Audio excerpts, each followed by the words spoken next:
rares sont les animaux qui franchissent les frontières de leur monde et repoussent les limites du possible. Cette orque du nom de Maga en fait partie. Elle a appris à se libérer des entraves de l'océan. Refoulant son instinct, elle fonce vers la côte et se jette sur le rivage.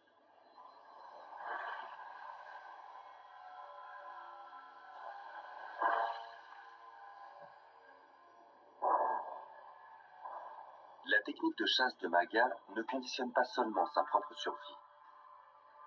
Elle doit également nourrir sa famille et préparer les jeunes à prendre la relève.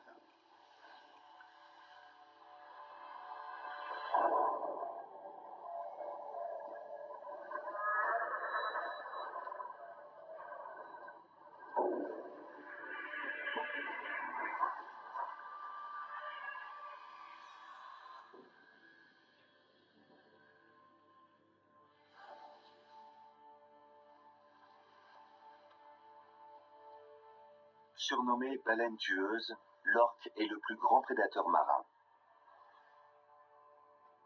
Elle écume les mers du globe, poursuivant inlassablement ses proies. Pourtant, elle peut être vulnérable. Son instinct lui commande d'éviter les bas-fonds. En effet, lorsqu'elle s'échoue, sa peau se dessèche rapidement et elle meurt.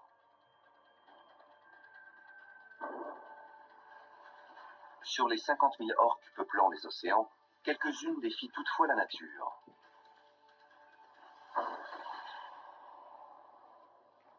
Lorsqu'elle repère des proies au bord de l'eau, elle se jette sur la plage pour s'en emparer.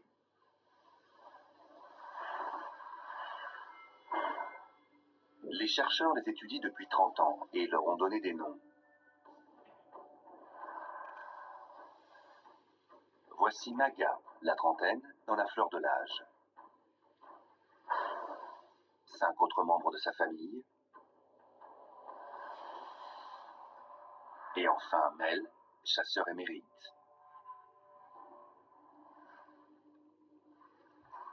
Ces orques se dirigent vers l'un des seuls endroits au monde où leurs proies ne peuvent se cacher, même sur Terre.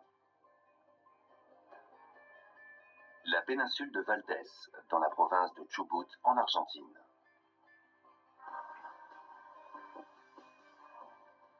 Une portion de littoral déchiqueté où la terre déverse dans l'Atlantique ses eaux brisées. Les vagues martèlent et labourent le rivage, venant heurter de front les vents qui traversent les plaines.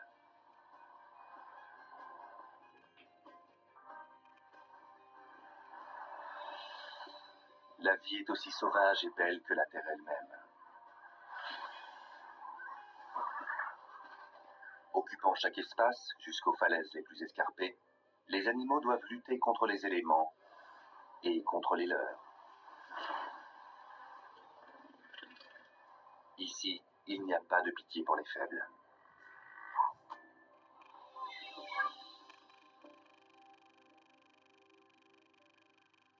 S'étirant sur plus de 400 km, une plage de galets marque la transition entre l'océan et le désert. Pour les otaries, c'est une zone de reproduction idéale. Pour les orques, un terrain de chasse parfait. Dans la péninsule de Valdés, les orques ont appris à tirer profit de la conjonction d'eau profonde et de plages pentues.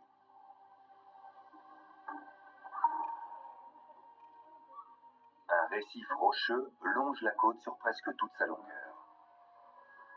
S'ils tentaient de le traverser, Mel et les autres grands mâles resteraient prisonniers. Mais par endroits, le récif se creuse, formant un couloir entre les eaux profondes et la plage. Les orques empruntent ces passages pour mener à bien leurs attaques.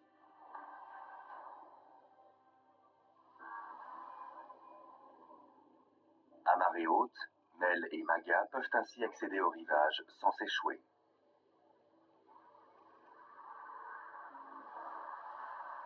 L'inclinaison de la plage joue également en leur faveur. Les jeunes otaries s'arrachent à grand-peine au ressac. Et les galérons, qui constituent une bonne pouponnière, sont également un tapis parfait pour réceptionner les orques. Ils glissent comme des roulements à billes, facilitant le retour des chasseurs à l'océan. Mel propulse son corps massif hors de l'eau, puis les vagues et la gravité l'aident à faire marche arrière.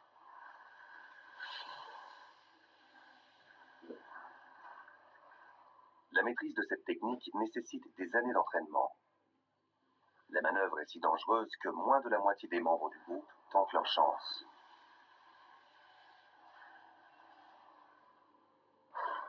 Les autres sont trop jeunes ou n'ont jamais acquis cette compétence. Postées au large, elles attendent le début de la chasse.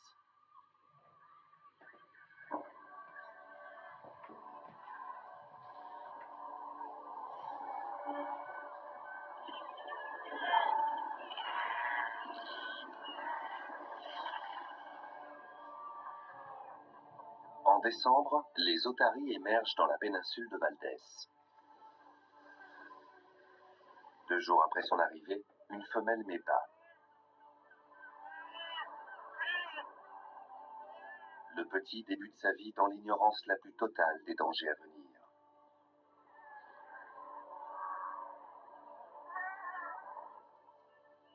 Dans seulement 8 semaines, il devra quitter la plage. D'ici là, il doit assimiler les techniques de survie élémentaires qui lui permettront d'échapper aux orques. Pour Mel et Maga, le temps est également compté. Une telle concentration de proie est une aubaine rare et éphémère. Les orques vont tenter d'attraper au moins 200 jeunes avant qu'ils ne se dispersent à travers l'océan.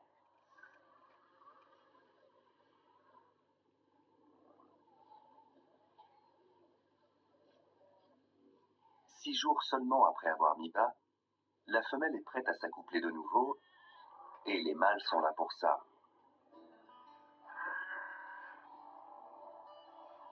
Après avoir délimité une portion de plage, le mâle dominant s'approprie un groupe de femelles, repoussant tous ses rivaux.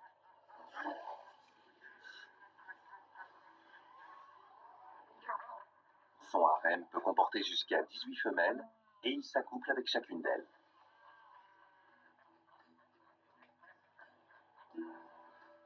Pendant 8 semaines d'affilée, il ne quittera pas la plage, même pour s'alimenter.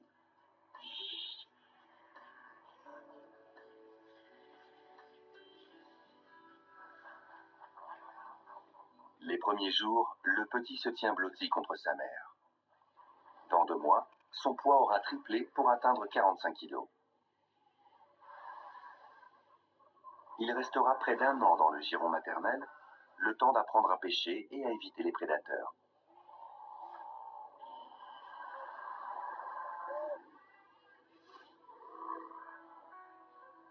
Cette jeune otarie aborde une étape clé de son apprentissage.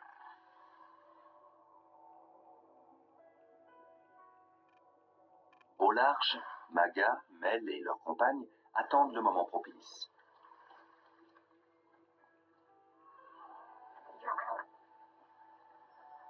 Face à leur jeune proie, les orques ont l'avantage. Contrairement à sa mère, le petit n'associe pas la nageoire de l'orque au danger. Il ignore l'existence des couloirs d'accès. Par ailleurs, il ne sait pas encore nager et il va devoir acquérir cette compétence essentielle. À l'âge de 3 semaines, les petits commencent à s'entraîner.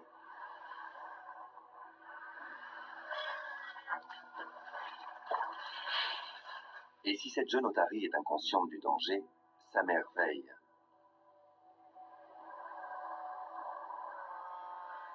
Elle l'empêche de s'aventurer dans l'eau, où Mel observe et attend.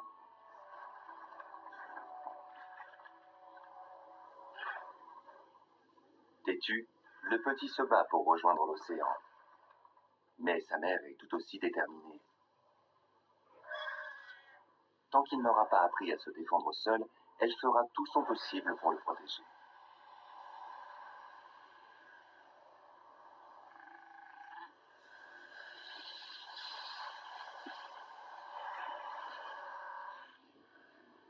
Mais tous les petits n'ont pas cette chance.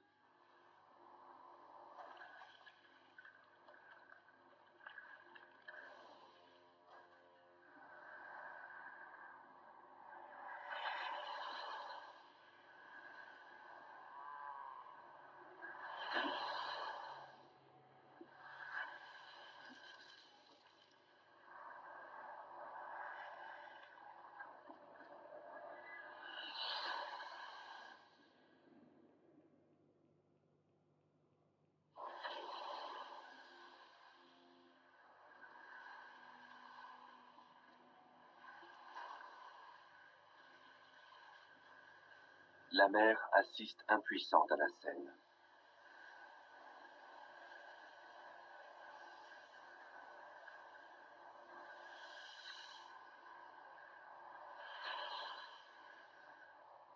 Ce petit est en sécurité tant qu'il reste aux endroits où le récif protège la plage, à distance des couloirs d'accès.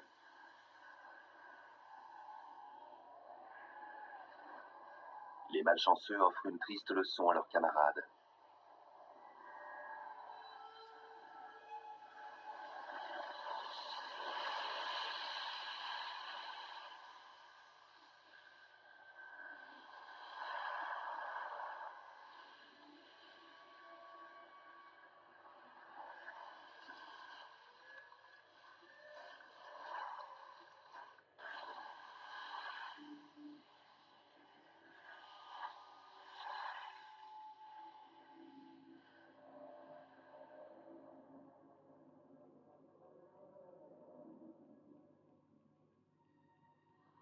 Les survivants deviennent plus méfiants.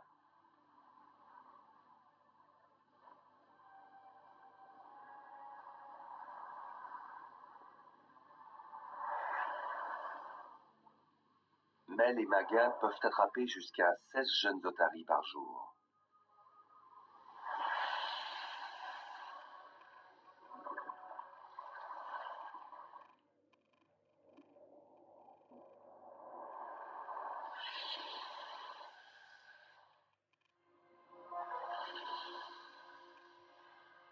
Chez les orques, les liens du sang sont solides. La plupart des jeunes grandissent dans des groupes très soudés, centrés autour des femelles. Maga n'appartient pas à la famille de Mel et de sa mère présumée, Donna Blanca. Son clan rassemble 4 générations. Les femelles sont polygames. Ainsi, la paternité de leur progéniture est-elle incertaine. Après une période de gestation de 17 mois, elles mettent au monde de gigantesques bébés de 180 kg. Les jeunes mères allaitent pendant près de 2 ans et restent parfois toute leur vie aux côtés de Maga et des autres femelles. Au moyen d'une série de sifflements et de grognements, l'animal indique où il se trouve et ce qu'il fait.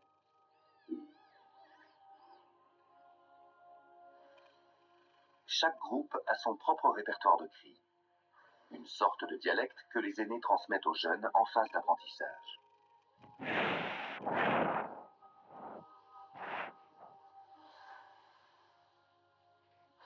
Coopération, communication et faculté d'apprendre font d'elles de redoutables chasseuses. Connaissant leur prouesse, la lutte entre l'orque et l'otari peut sembler inégale.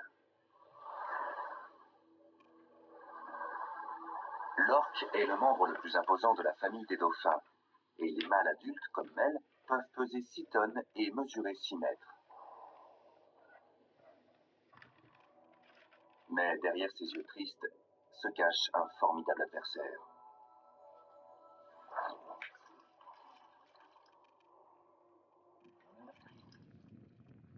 Attraper une otarie au large est pour l'orque un véritable défi. Extrêmement agile, elle change de direction en un battement de nageoire. Reconnaissant l'éloigné de l'orque, les adultes se tiennent moins du dehors.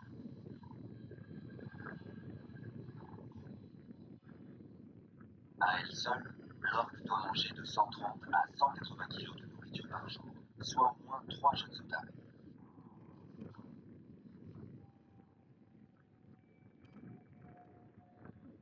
fil des ans, Mel a affiné sa technique et 60% de ses tentatives réussissent.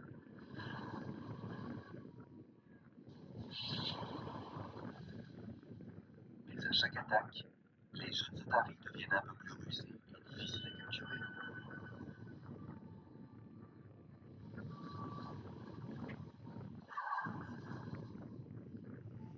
Lorsqu'il s'élance sur la plage, Mel ne frappe pas au hasard. Tous ses sens sont en éveil.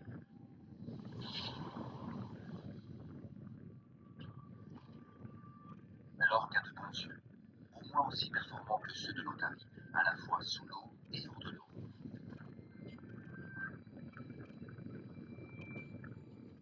Comme les dauphins, Mel et Maga peuvent utiliser leur système d'écholocation pour chasser.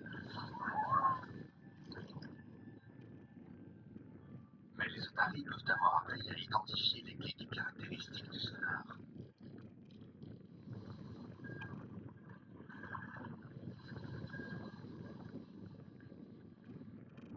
C'est donc en silence que les orques patrouillent la péninsule. Pour se guider, elles se fient à leur ouïe, un sens très développé chez elles. En détectant la provenance des sons, Mel est capable de localiser une otarie sans même la voir.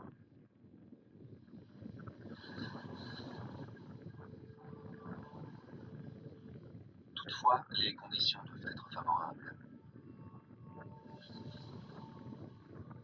Si le ressac est trop fort, ou que le vent vient du large, le bruit produit par les otaries est inaudible. Mel ne peut percevoir le frottement caractéristique des petites nageoires sur les galets. Il doit attendre que la mer se calme.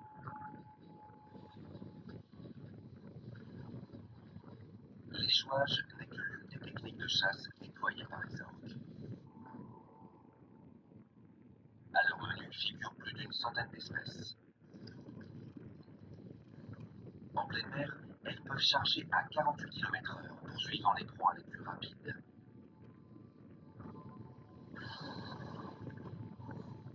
Dans les espaces confinés, comme les fjords norvégiens, elles rassemblent les bancs de harengs en poules compactes selon la technique du carrousel. Elles exhibent leur ventre blanc pour alarmer les poissons et les étourdissent à coups de queue. Dans l'Antarctique, les phoques se reposent souvent sur les icebergs. Nageant en tandem, les orques créent une vague dont la force suffit à déloger leur proie.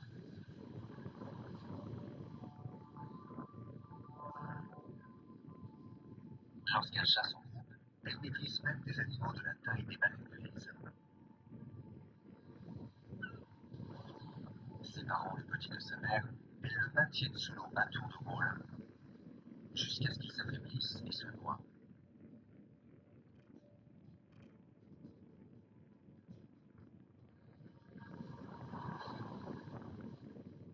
L'homme est l'un des rares êtres vivants auquel l'orque ne se soit jamais attaqué. Du moins, personne n'a survécu pour signaler son agression.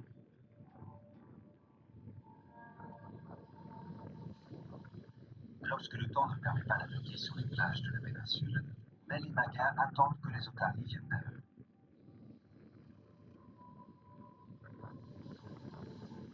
La mère de ce petit a besoin de se nourrir. Après l'avoir allaité pendant 2 jours consécutifs, elle doit regagner les territoires de pêche. Ce voyage peut durer 4 jours.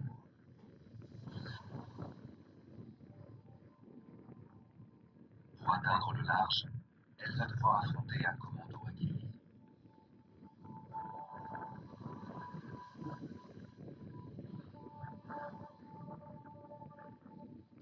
Le clan de Maga bloque les voies d'accès. Affamé, l'otarie doit trouver le moyen de passer. Elle peut filer à travers les bas-fonds en espérant que les orques ne prendront pas le risque de s'échouer sur les rochers ou se ruer sur une île voisine. La voie est libre, l'otarie s'élance. parcourir jusqu'à 320 km pour atteindre les territoires de pêche. Là-bas, elle engloutira 9 kg de poissons par jour.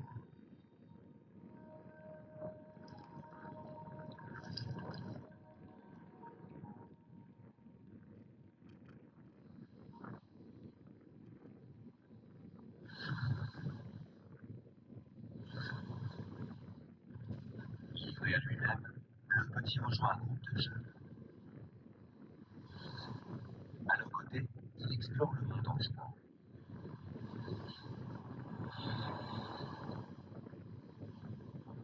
Dans 4 petites semaines, il va devoir lui aussi affronter les orques pour gagner les territoires de pêche.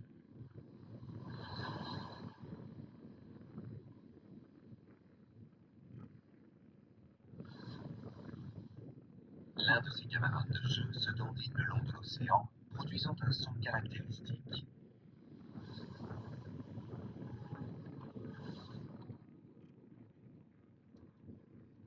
C'est le signal que Mel attendait. Le flic-flac des petites nageoires.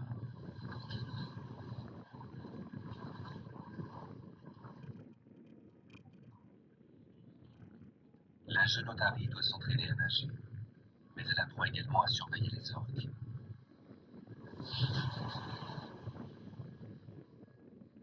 Elle hésite à aller plus loin.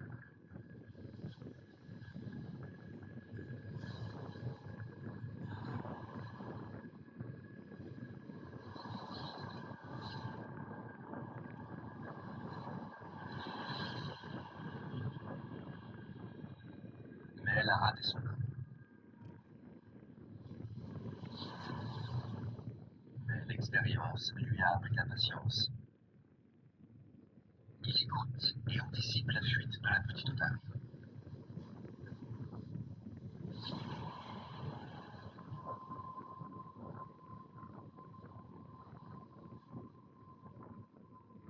L'efficacité du chasseur n'est pas liée uniquement à sa force.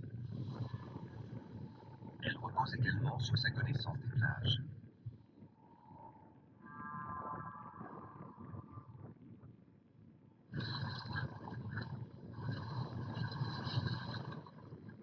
Tant qu'ils n'auront pas découvert les couloirs d'attaque des orques, les petits resteront vulnérables.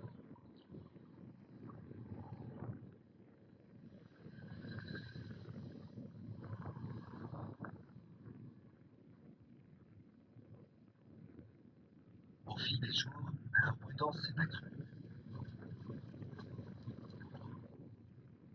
Mais ils ne savent pas encore identifier les zones dangereuses.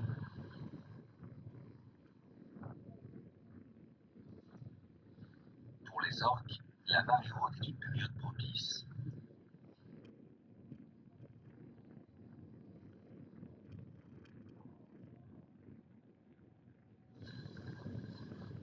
Âgée de 6 semaines, notre petite otarie s'entraîne à nager près du bord. Tant qu'elle reste dans la zone protégée par le récif, elle est en sécurité. Les jeunes sont désormais plus rusés et Mel doit limiter soigneusement son approche. Il attend qu'un petit s'aventure dans le couloir d'accès.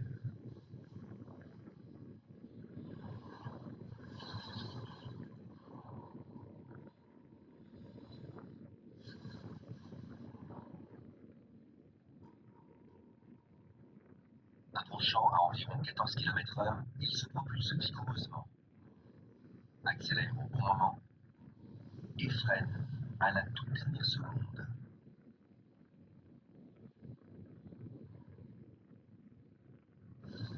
Pour une orque, se jeter à terre n'est pas naturel. Son instinct lui commande de rester à distance de la plage.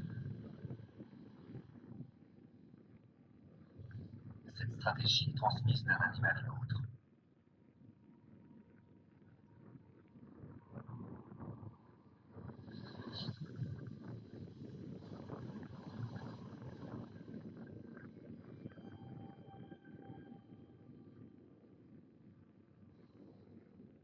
Mel écumant seul les plages, toutes ses connaissances pourraient bien disparaître avec lui.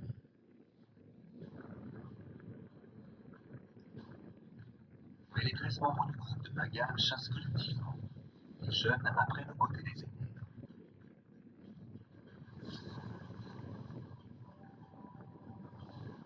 Maga fonce souvent sur un groupe de petits, appelant l'animal le plus proche. Désorientés, les autres se dispersent. Et c'est là qu'un jeune mâle du nom d'Augustin vient rafler sa part du maître.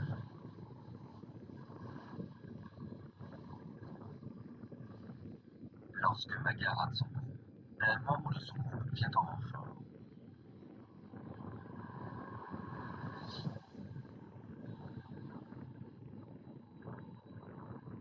Les plus petits observent et assimilent la leçon.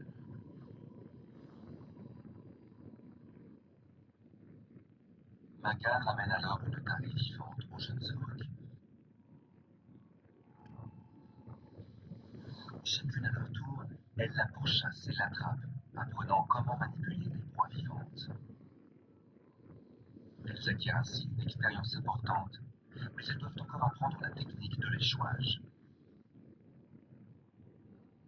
Or, même pour Maga, les petites otaries sont de jour en jour plus difficiles à capturer.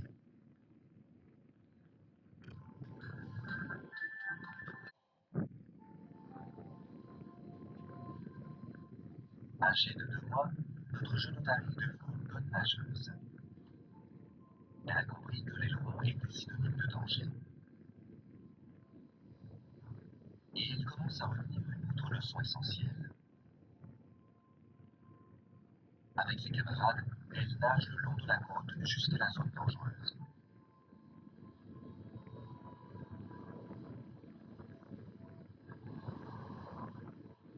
Puis, elles sortent délibérément de l'eau et poursuivent en marchant.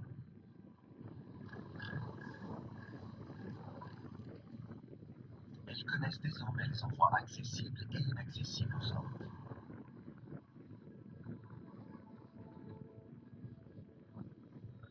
Pour Mel et Maga, la période faste est terminée.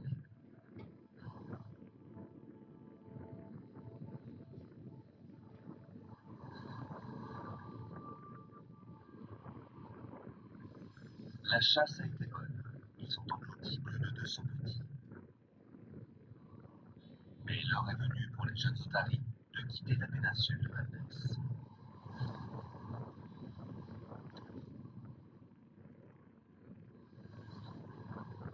Collé à sa mère, le petit file à travers les bas-fonds.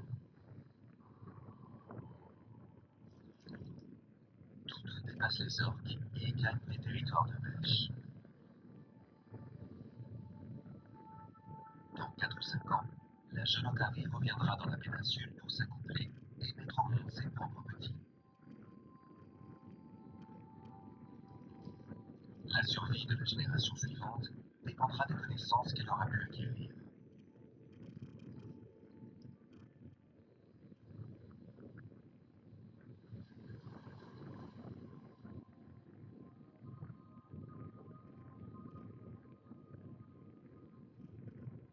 La plage est désormais déserte et le froid s'installe sur l'hémisphère sud.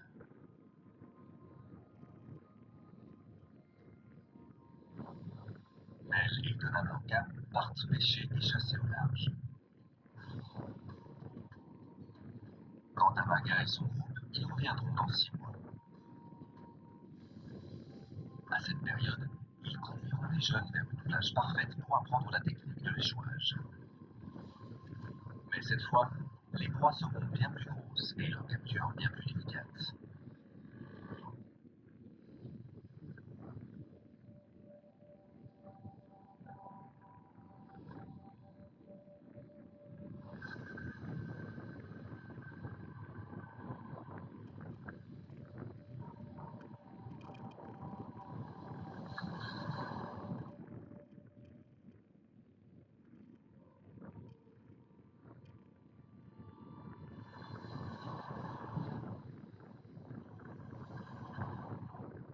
Au large de la péninsule, la naissance des baleines franches marque le début du printemps. Nés dans ces eaux protégées, les baleineaux restent aux côtés de leur mère. Au cours de l'été, ils effectueront un périlleux voyage voyage pour gagner l'Antarctique. Mais ils affrontent aujourd'hui une menace plus grande encore. Pour les orques, la quasi-totalité des animaux sont des proies potentielles, quelle que soit leur taille. Les baleines franches se regroupent dans les eaux peu profondes. Les orques ne peuvent y noyer facilement les petits. La queue de l'un d'eux a déjà été déchiquetée, probablement au cours d'une précédente attaque. Les baleines franches ripostent, assénant de puissants coups de queue.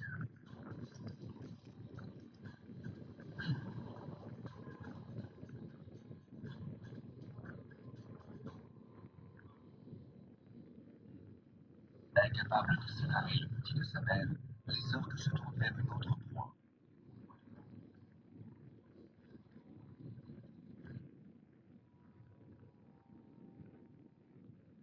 Au printemps, la péninsule de Valdès se transforme en l'une des plus grandes colonies de reproduction d'éléphants de mer au monde.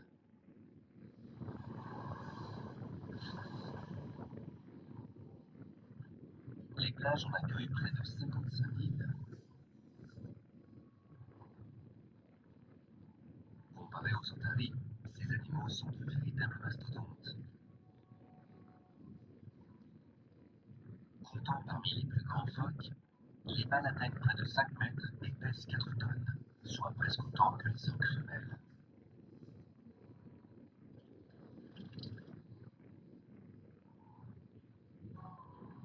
Ils ressemblent à des clowns, mais les apparences sont trompeuses.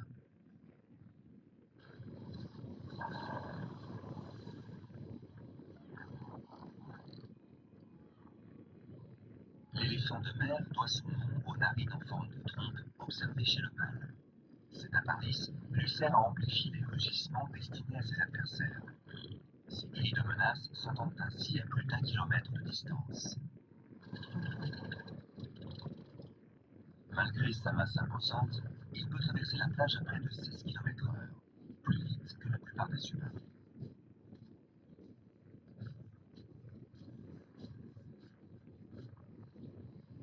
Lorsque les femelles sont prêtes à s'accoupler, une véritable mêlée s'engage entre les prétendants.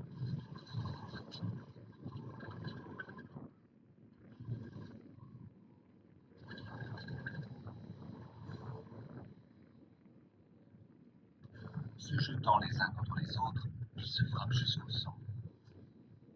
La plupart ont de graves blessures, entailles profondes et os fracturés. Tous portent des cicatrices.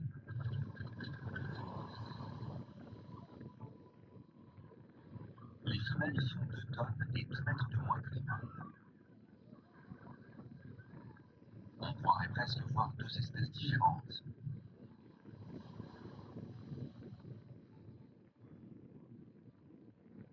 Les 4 semaines à venir s'annoncent éprouvantes, même pour les mères les plus expérimentées. La femelle va mettre bas, nourrir son petit, puis le sevrer. À la naissance, le petit éléphant de mer est vulnérable et sans défense.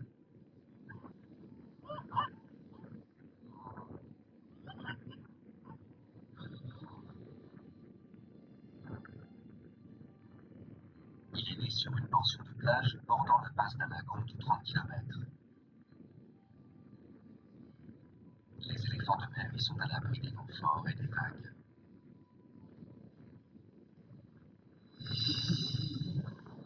Mais pour les orques, le lagon recèle la promesse d'un repas.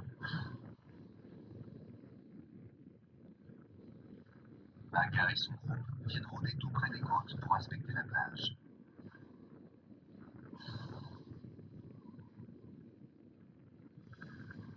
Rien n'attire leur attention.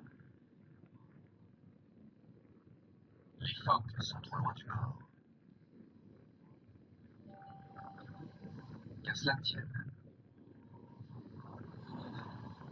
Percée par le clapotis des vagues, la plage pentue et caillouteuse constitue une salle de classe parfaite. 2 membres du clan de Maga, en tout canards conduisent les jeunes orques vers la plage.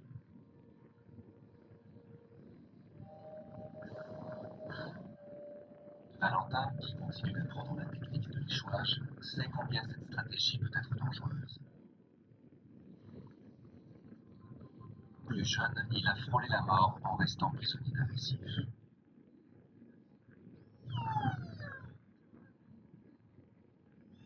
Libéré par la marée montante, il a rejoint sa famille. Aujourd'hui, il est aux côtés des autres élèves.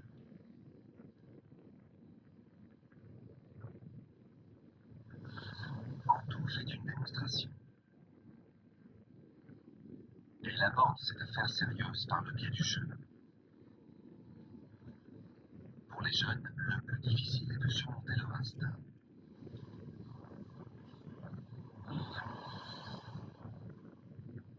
Certaines se montrent peu enthousiastes.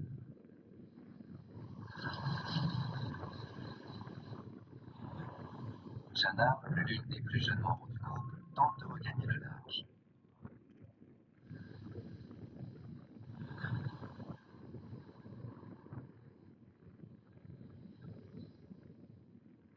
Ishtar lui bloque la route, la poussant en direction de la plage. Si Jana veut un jour pouvoir chasser sur la côte, elle doit se sentir à l'aise dans les eaux peu profondes. C'est la première étape essentielle du processus d'apprentissage.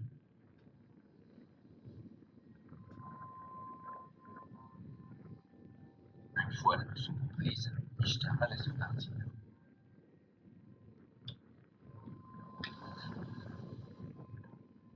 Seule une poignée d'orques parviennent à maîtriser cette technique et à s'en servir avec succès. Leur capacité à ravitailler le reste du groupe dépend des compétences qu'elles acquièrent aujourd'hui aux côtés de leurs professeurs.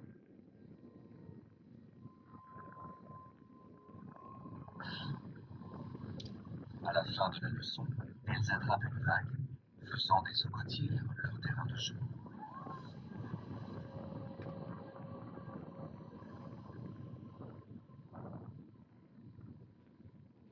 Cet éléphant de mer, posté à proximité, est le maître de la plage.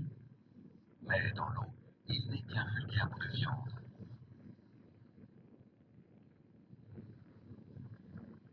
Les jeunes orques s'en prennent rarement à l'adulte.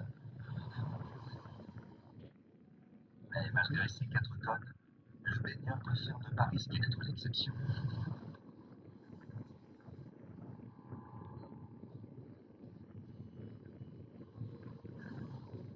Les orques visent en fait des proies plus modestes.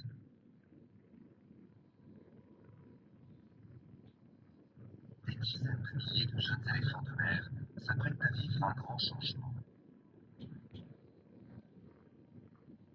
Jusqu'à présent, ce petit a eu la vie facile. Il a triplé son poids, passant de 40 à 120 kilos.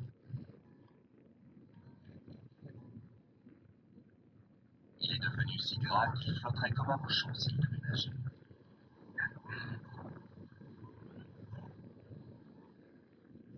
Tout comme Lotari, il ne sait pas nager à la naissance. Et c'est tout seul qu'il va devoir apprendre. Sa mère ne va pas tarder à partir pour de l'eau. Elle a dû jeûner pendant 4 semaines.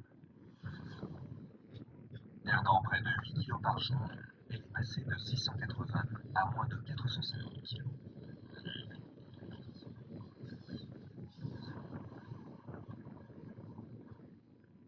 À demi morte de faim, houspillée par le mâle et par son petit jamais rassasié, la femelle part s'alimenter.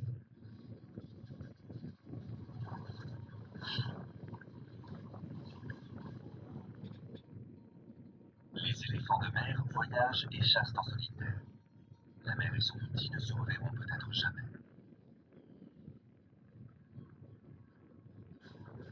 La plupart des femelles foncent vers le large. Et la prudence s'impose. Les orques sont prêts à saisir la moindre occasion.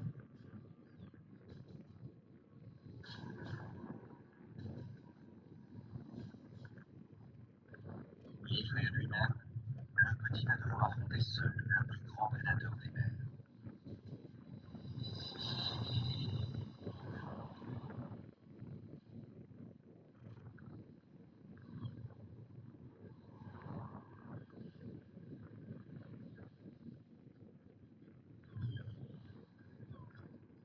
Après le départ des femelles, les jeunes se regroupent pour former des pouponnières. Version miniature de leurs parents, ils luttent et jouent à la bagarre.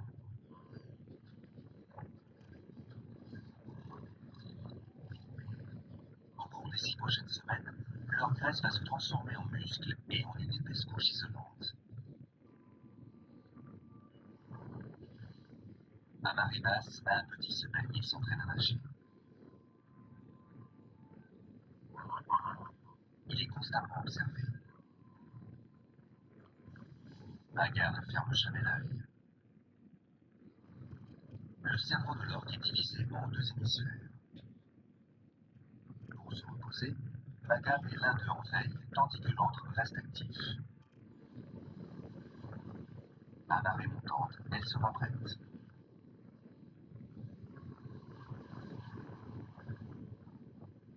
Alors que le bassin de marée s'emplit peu à peu, le groupe de Maga se met en place. Les petits traînent au bord de l'eau.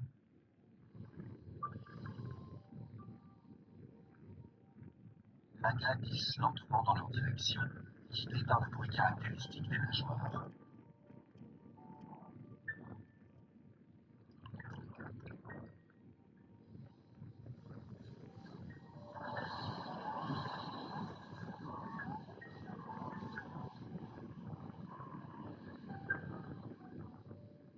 Attaquer ce mâle mature ne lui semble pas judicieux. Elle ne s'attarde pas davantage sur ce jeune adulte. Pesant 120 kilos, les petits ne sont pas exactement des poids-plumes. Mais l'estomac de Maga suit le chemin de moindre résistance.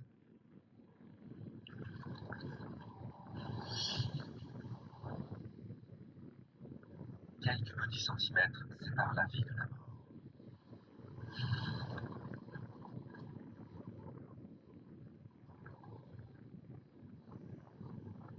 Maga décrit des cercles à l'affût d'une autre occasion. Elle ne demande pas grand-chose. Une simple queue plongée dans l'eau fait l'affaire.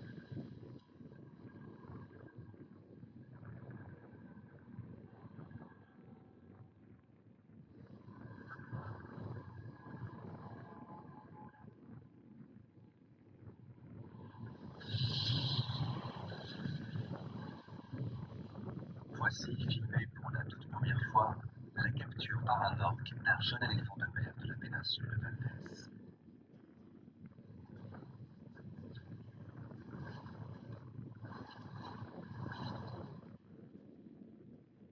Les jeunes orques se sont entraînés sur une plage déserte. Elles doivent à présent passer aux choses sérieuses.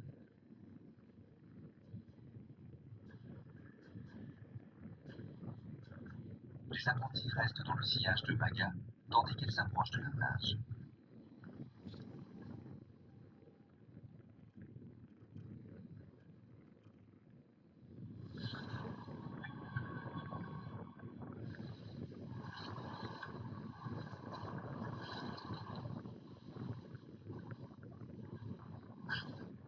Maga emporte sa proie de 120 kilos pour la partager avec son groupe.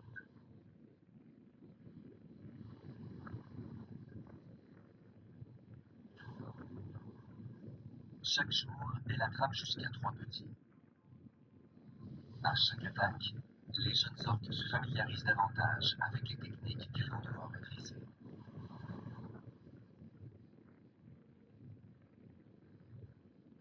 Avant le départ des éléphants de mer, Maga reprend une autre leçon essentielle. Elle relâche une jeune proie. Avec les otaries, les jeunes orques avaient appris à manipuler un animal vivant. Ici, elles apprennent à travailler en équipe. À tour de rôle, elles lui barrent la route et la saisissent avant de la laisser repartir un peu plus loin. Ces compétences leur seront nécessaires lorsqu'elles retourneront au large. Pour la dernière leçon de la saison, les jeunes chassent en groupe.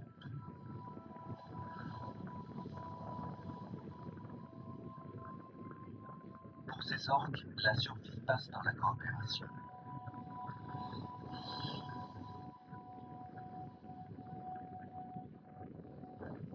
jour seulement, les éléphants de mer plieront bagages. Les orques devront partir elles aussi.